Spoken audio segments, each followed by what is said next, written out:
తాకట్లో ఉన్న బంగారాన్ని విడిపించి ఆ రోజున మార్కెట్ ధర కట్టి మిగిలిన డబ్బును మీకు అందిస్తుంది కొమ్మూరి గోల్డ్.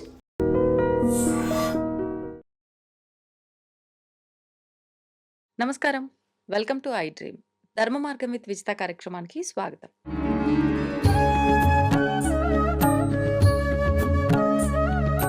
ప్రస్తుతం మనతో పాటు ఉన్నారు ప్రవచనకర్త ప్రవీణ్ కుమార్ శర్మ గారు. ఇప్పుడు వారితో మాట్లాడతాం.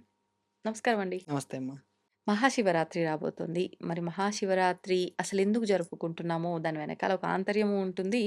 ప్రస్తుతం అయితే కామ్యాల కోసం స్వామిని మనం ఆ రోజున ఆరాధిస్తాము. అభిషేకాలు చేస్తూ ఉంటాము. మళ్ళీ అభిషేకాలు చేయడంలో గూడా భక్తి ఉన్నప్పటికీ ఈ ద్రవ్యంతో అభిషేకం చేస్తే మాకున్న ఈ కోరిక నెరవేరుతుంది అని చెప్పి. అంటే కోరికలు ఉండడం తప్పు కాదు. ఆ కోరిక తీరాలని స్వామిని అడగడం తప్పు కాదేమో! మరి ఏంటి? ఏం చేస్తే ఆ కోరికలు నెరవేరుతాయి? స్వామి అనుగ్రహం మన పైన ఉంటుంది. ఎలా చెయ్యాలసలు? ధర్మ విరుద్ధో భూతేషు కామోస్మి భరతర్షభ అని భగవద్గీతలో కృష్ణ పరమాత్మ ఒక మాట అంటారు. ధర్మానికి విరుద్ధం కాని కోరికల స్వరూపాన్ని నేనే అని. ఓహ్! అంటే మనకు అధర్మపరమైన కోరికలు ఉన్నంత వరకు మనం పతనం అవుతాం. ధర్మపరమైనటువంటి కోరికలు ఉన్నంత వరకు భగవంతుడు సపోర్ట్ చేస్తారు. హ్మ్. ఆ సపోర్ట్ చేయటానికే చాలా రకాల పండుగలు, పర్వదినాలు, కాలంలో చాలా రకాలైనటువంటి మహత్యాలు వచ్చే దినాల్ని పట్టుకొని మనం చేస్తూ అవును. ఉంటాం. చేస్తూ ఉంటాం. 11 మాస శివరాత్రులు కలిసి 12వది మాఘ మహాశివరాత్రి. బహుళ చతుర్దశి రోజున వచ్చేదాన్ని మహాశివరాత్రి అని పిలుస్తారు. అవునండి. మహా అనే పదానికే చాలా వైశిష్ట్యం పెట్టారు. 11 సంక్రాంతులు పెట్టే 12వ దాన్నే మకర సంక్రాంతి. మధ్యలో దాన్నే మకర సంక్రాంతి అని పెట్టారు. అవును. ప్రతి దానికి ఒక విశిష్టత ఖచ్చితంగా ఉంటుంది. మనం లోతుగా తెలుసుకుంటే. ఆలోచించాలే అవును. గానీ చాలా వెళ్తూనే ఉంటాం. హ్మ్. ఈ మహాశివరాత్రి ఆవిర్భావం గురించి మీకు చాలా బాగా తెలుసు నాకంటే. నాకేం తెలీదండి. ఇప్పుడు మీరు చెప్తే తెలుసుకుంటా. ఒకరోజు బ్రహ్మ, విష్ణువులు గొడవ పడుతున్నారు. హ్మ్. నేను నీకంటే గొప్పవాడిని. లేదు నేను నీకంటే గొప్పవాడిని. హ్మ్. ఇదొక లీల అంతే. వాళ్ళు నిజంగా గొడవ పడతారనేది కాదు. అదొక లీలగా అంటే శివుడు చేశాడు. జనాలకిది తెలియజేయడం కోసమా? ఎందుకు ఆ లీల? ఆ లీల చెప్తాను. హ్మ్. చివర్లో మీకు అర్థమవుతుంది. గొడవ పడుతున్నారు. నేను హ్మ్. నీకంటే గొప్పవాడినని బ్రహ్మ. లేదు నేను నిన్ను పుట్టించిన వాడినని విష్ణువు. ఇలా హ్మ్. గొడవలు సాగుతున్నాయి. వాళ్ళ గొడవ చాలా తారాస్థాయిలో ఉంది. ఆ తారాస్థాయిలో ఉండగా వాళ్ళ ఇద్దరి మధ్య ఒక పెద్ద స్తంభం ఆవిర్భవించింది. హ్మ్. ఆ స్తంభం ఆవిర్భవించగానే ఆకాశవాణి ద్వారా కొన్ని మాటలు వినపడ్డాయి. దీని అంతము, దీని తుది ఎవరు తెలుసుకుంటారో వారే గొప్ప అని. దాని అంతం తెలుసుకోవటం కోసం వరాహ రూపాన్ని ధరించి, వరాహ వాహనాన్ని ధరించి విష్ణువు, హ్మ్. హంస వాహనాన్ని ధరించి బ్రహ్మ పైకెళ్తూ ఉన్నారు. ఈయన కిందికెళ్తూ ఉన్నారు. విష్ణుమూర్తి ఎంత కిందికెళ్ళినా రావటం లేదు. ఇక నేను తెలుసుకోలేదు అని చెప్పి నిజం చెప్దామని పైకొచ్చారు. ఆ! ఇక బ్రహ్మదేవుడు పైకి అలాగే వెళ్తున్నాడు. ఎంత దూరం వెళ్ళినా రావట్లేదు. హ్మ్. దీన్ని నేను తెలుసుకోలేనేమో అనేటువంటి ఆయనకి డౌటు, ఆ క్లారిటీ వచ్చింది. రాగానే తిరిగొస్తుండగా మధ్యలో ఆ పైన ఎప్పుడో ఎన్నో కోట్ల సంవత్సరాల నుంచి కేతకీ పుష్పం పడి కిందికలా వెళ్తూ ఉంది. ఎన్నో కోట్ల సంవత్సరాల నుంచి. ఆహాహా! కేతకీ పుష్పం శివలింగం పైన పెడితే అది పైనుంచి కిందికి పడడానికి కొన్ని కోట్ల సంవత్సరాల నుంచి అలా జాలువారుతూనే ఉంది. ఆ పుష్పాన్నాపి బ్రహ్మదేవుడు నాకు విష్ణువుకి మధ్యలో గొడవ జరుగుతుంది. నేను దీని తుదిని చూశాను. దీని స్టార్టింగ్ పాయింట్‌ని చూశాను అని నువ్వొచ్చి చెప్పాలి అంటే, బ్రహ్మదేవుడు అడుగుతున్నాడు. చెప్తే వరాలిస్తాడు అని చెప్పి ఆ పుష్పం గూడా ఒప్పుకుంది. గోవు కూడా ఒప్పుకుంది. వీళ్ళు ముగ్గురు వీళ్ళిద్దరూ కలిసి శివుడి దగ్గరికొచ్చారు. విష్ణువు నిజాయితీగా అవును. నేను దీని అంతాన్ని చూడలేదు. దీని కింది భాగాన్ని నేను చూడలేకపోయాను అని చెప్పారు. బ్రహ్మ నేను చూశాను. హ్మ్. దానికి సాక్ష్యంగా ఇదిగో మొగలి పువ్వు. సాక్ష్యంగా ఇదిగో గోవు అని చెప్పారు. ఆ గోవు ముఖంతో చూశాను అని, తోకతో చూడలేదని చెప్పింది. ఆ మొగలి పువ్వు అలా అబద్ధం చెప్పటం ద్వారా శివుడిలో నుంచి ఒక ఉగ్రమైన స్వరూపం బయటికొచ్చి ఆయన్ని ఏ తల అయితే అబద్ధం చెప్పిందో ఆ తలని తీసేశాడు శివుడు. శివుడి రూపంలో ఉన్న కాలభైరవుడు. హుహు. అదే సందర్భంలో అబద్ధం చెప్పినటువంటి ఆ పుష్పాన్ని మొగలి పువ్వుని పూజకు పనికి రాకుండా పెట్టారు. ఇంకా ఆ పువ్వుని వాడకూడదనేటువంటి నిర్దేశం చేశారు. గోవు ముఖంతో అబద్ధం చెప్పి, తోకతో నిజం చెప్పటం ద్వారా తోకకే ఎక్కువగా పూజ చేయటం లాంటివి మనం చేస్తుంటాం. ముందు ముఖం కంటే తోకకే చేస్తాం. తోకకు చేసిన తర్వాత ముఖానికి బొట్లు పెట్టటం లాంటివి చేస్తాం. అది ఇప్పటి నుంచి వచ్చింది. ఆ లింగ ఆవిర్భావం జరిగింది కూడా అర్ధరాత్రి 12 గంటల సమయంలోని. హుహు. లింగ ఉద్భవ కాలం. ప్రతి సందర్భం మారుతూ ఉంటుంది. ప్రతి సంవత్సరం లింగోద్భవ కాలం మారుతూ ఉంటుంది. హ్మ్. ఉదాహరణకు ఈ సంవత్సరం అర్ధరాత్రి 12 గంటల 27 నిమిషాల నుంచి 2 గంటల 2 నిమిషాల వరకు అలా ఉంటుంది. ఆహా! అంతసేపు ఉంటుంది. ఆ సమయంలో చేసేటువంటి పూజకు కానీ, ఆ సమయంలో ప్రతి ఆలయంలో, హ్మ్. ప్రతి శివాలయంలో మహన్యాసపూర్వక రుద్రాభిషేకం అని చెప్పి చేస్తూ ఉంటారు. అవును. ఆ సమయంలో చేస్తున్నటువంటి దానికి మీరు చెప్పినటువంటి ఆ కోరికలు చాలా చిన్నవైపోయి, హ్మ్. మోక్షం అనే మహాద్వారం తెరుచుకుంటుంది. కోరికలనేవి చాలా చిన్నవైపోయి అవన్నీ తీరిపోతాయి. హ్మ్. ఓకే. ఓకే. ఆ శివలింగ ఆవిర్భావం శివరాత్రి రోజున జరిగింది. అవి బ్రహ్మాండమంతా వ్యాపించి ఉన్నటువంటి ఆ లింగం అది ఈరోజు జరిగింది కాబట్టి దానికి శివరాత్రి ఆవిర్భావం ఇలా జరిగింది తల్లి. హుహు. ఈ శివరాత్రి రోజున ప్రధానంగా 3 విషయాలు ఉండాలి. ఉపవాసం, జాగరణ, శివ పూజ. దానికి అభిషేకం అని మనం పేరు పెట్టుకోవచ్చు. ఆ! ఈ 3 ఉన్నదాన్ని మహాశివరాత్రి వ్రతం అని పిలుస్తారు. ఈ హ్మ్. 3 చేసేదాన్ని. జాగరణ గురించి శివరాత్రే చాలామంది పాటిస్తాం. అవును. కానీ జాగరణ వైకుంఠ ఏకాదశికి కూడా పాటించాలి. మొన్న జనవరి 1వ తేదీ వచ్చినటువంటి డిసెంబర్ 30 తేదీ వచ్చిన వైకుంఠ ఏకాదశికి కూడా పాటించాలి. ఆహా! కానీ ఏకాదశి పాటించేటువంటి వారు చాలా తక్కువ గానీ, తక్కువుంటారు. జాగరణ అనగానే శివరాత్రి. అంతే. కానీ గ్రామ స్థాయిల్లోకెళ్ళినప్పుడు శివరాత్రి, రాత్రి జాగరణ అంటే సినిమాలు గుర్తొస్తాయి. హ్మ్. శివుడి గురించి సినిమాలేయటం, హ్మ్. సినిమాలు చూపిచ్చేయటం, అదే జాగరణ అని చెప్పేయటం. ఆ! నిజంగా అలాగే చేస్తారు. అలాగే జరుగుతుంది. శివుడి గురించో లేదా ఏదైనా కొత్త సినిమా దేవతా మూవీస్ అన్నీ ఏమన్నా ఉంటే రాత్రిపూట వేసేస్తారు. 2 అయిపోతుంది సినిమా అయిపోయేసరికి. 3, 4 గంటల వరకు ఎక్కడైనా గుళ్ళలో ఏదైనా జరుగుతుంటుంది. చూస్తారు అయిపోయింది 4కి పడుకుంటారు. అవును. కాదు. జాగరణ ఇది కాదు.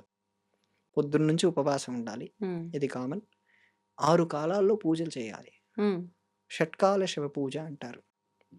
పొద్దున ప్రతి 2, 2:30 గంటలకు గ్యాప్ ఇచ్చి ఈ పూజ అనేది చేస్తుండాలి.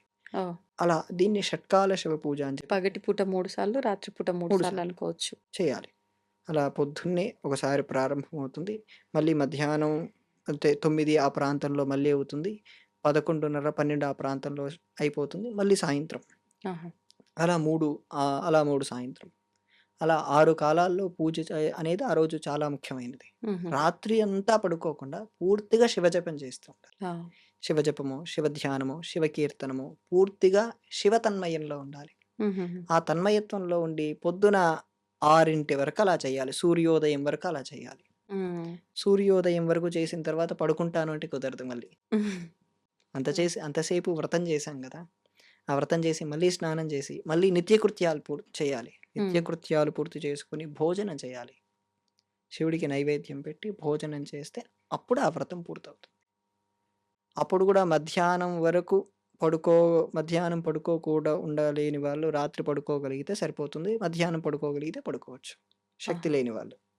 చాలామంది నైట్ జాగరణ అని జెప్పి ఈరోజు లేట్‌గా లేవడం, లేదంటే ఈరోజు మధ్యాహ్నం పడుకోవడం లాంటివి గూడా చేస్తూ ఉంటారు. అలా చేయొచ్చా? ఈ రేపు జాగరణ చేస్తాం గాబట్టి ఈ రోజంతా పడుకుంటాం. సరిపోతుంది. అహా! శివరాత్రి రోజే పగటిపూట. ఆ! అయ్యో! అయ్యో! మధ్యాహ్నం పూట నిద్ర ఒప్పుకోదు. ఆ! ప్రత్యేకించి ఇలాంటి వ్రత సమయాల్లో నిద్ర అనేది కుదరదు. ఓకే. మామూలు సమయాల్లో అది వాళ్ళిష్టం కానీ, మధ్యాహ్న సమయాల్లో ప్రత్యేకించి వ్రతం చేస్తున్నాం. వాళ్ళేదో వ్రతం చేయము, ఉపవాసం ఉండము, పూజ ఉండము, అభిషేకం చేయించుకుంటాం అంటే అది వాళ్ళిష్టం. హుహు. గుళ్ళోకెళ్తాం, దండం పెట్టుకుంటాం, వస్తామంటే మనం వాళ్ళ గురించి చర్చించుకోవట్లేదు. అంతే. హ్మ్. ఇది పూర్తిగా ఉపవాసం ఉన్న వాళ్ళకి, ఉపవాసం ఆచరిద్దాము అనుకున్న వాళ్ళకైతే ఇది. అంతే. హ్మ్. గుడికెళ్ళాం, దండం పెట్టుకున్నాం, లేదా అభిషేకంలో పాల్గొన్నాం, అయిపోయింది. హ్మ్. తినేస్తాను, పడుకుంటానంటే అవసరం లేదు వాళ్ళకి. హ్మ్. పూర్తి స్థాయిగా ఉపవాసం ఉంటారు అనే వాళ్ళకి, పూర్తి స్థాయిగా శివ పూజ, శివనామం జపం చేసే వాళ్ళందరూ పాటించాల్సిందే ఇది.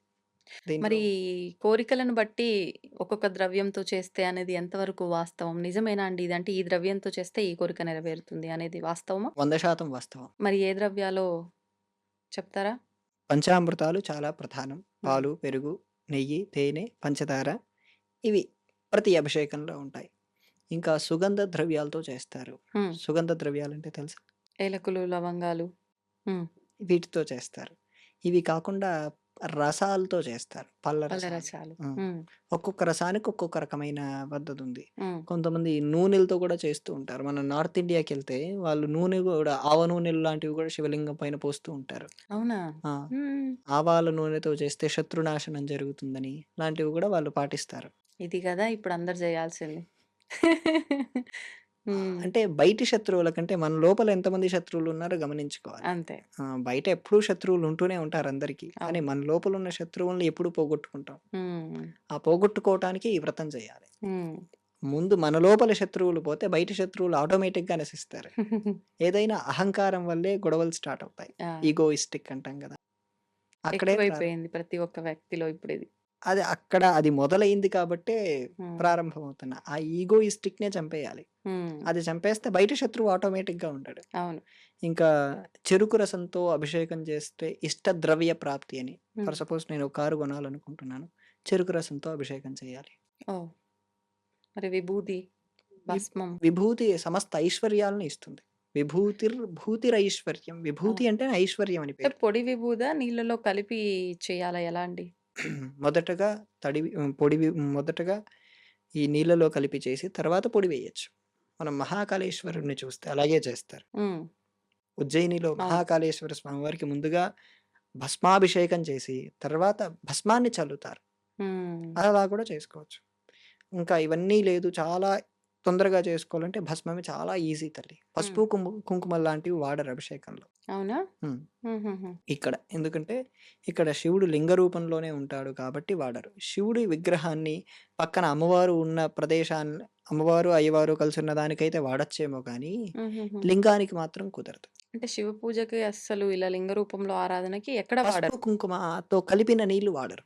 హుహు. ఈ మధ్య కొంచెం వీడియోల్లో కనపడటం కోసం పసుపు, కుంకుమలు పోస్తున్నారు. హ్మ్. కానీ అక్కడ పోయాలనుకున్నప్పుడు పక్కన అమ్మవారుంటే బావుంటుంది. ఓకే. ఓకే. అమ్మవారిని పెట్టి పోస్తే అది ఇద్దరికీ సూట్ హ్మ్. అవుతుంది. హ్మ్. అలా వాళ్ళ ఇష్టద్రవ్యం కోసం ఏదైనా వాడొచ్చమ్మా. భస్మంతో చేసేదానికి అత్యంత ఎక్కువ ప్రాముఖ్యతున్నది. ఓకే. మనకు శివ సహస్రనామం అని ఒకటుంది. మహాభారతంలోనే ఉపమన్యు మహర్షి చెప్తారు. హ్మ్. భస్మశాయి అని దాంట్లో ఒక నామం ఉంది. భస్మంలో పడుకుంటారు తెలుసా? భస్మశయన వ్రతం చేసేవారా? కొంతమంది.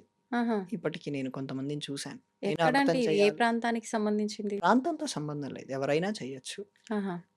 భస్మాన్ని పూర్తి స్థాయిగా శరీరానికి అంటుకొని, భస్మాన్నే ఇష్టంతో ఆ భస్మం పైన నిద్రపోవటం.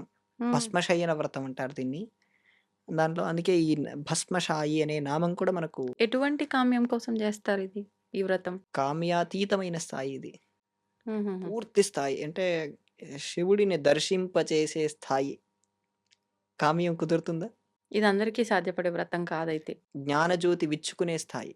నేను ప్రయత్నం చేయాలని చూస్తున్నాను. ఆ భస్మము అదంతా పద్ధతి అంతా తెలుసుకుంటున్నాను. హుహు. చాలా కొంతమంది చేసిన వాళ్ళ ద్వారా. వాళ్ళు చేసిన వాళ్ళందరూ యోగత్వం పొందలేదు. కానీ జ్ఞానమైతే విచ్చుకుంటుంది. హుహు. ఎందుకంటే భస్మంతో చేసేదే అన్నిటికంటే ఉత్తమమైనది. హ్మ్. ఎందుకంటే ఈ ప్రపంచంలో ఏది కాలిపోయినా మిగిలేది బూడిదే. ఆ బూడిదను కూడా కాలిస్తే మిగిలేదే భస్మం. వీటన్నిటి నుండి రక్షించేవాడు శివుడు. హ్మ్. అందువలన శివుడికి భస్మంతో చేయటం అనేది చాలా అత్యుత్తమమైన విషయం. ఆ రోజు అర్ధరాత్రి కాలంలో ఆహ్, మనకు మంత్రాలేమీ రావు. శ్రీ శివాయ నమః అనే నామమే చెప్పుకొని, హుహు. లేదా ఇవి కూడా అక్కర్లేదు. శివ అనే 2 అక్షరాలు చాలు. ఆ 2 అక్షరాలే ఓ 2,00,000 సార్లు ఆ రోజు జపం చేసి, పోస్తూ ఉంటే ఏ కామ్యమైనా వాటెవర్ ఇట్ మైట్ బి ఆ! అవుతుంది. సంతోషమండి. చాలా చక్కగా వివరించారు. నమస్తే అమ్మ.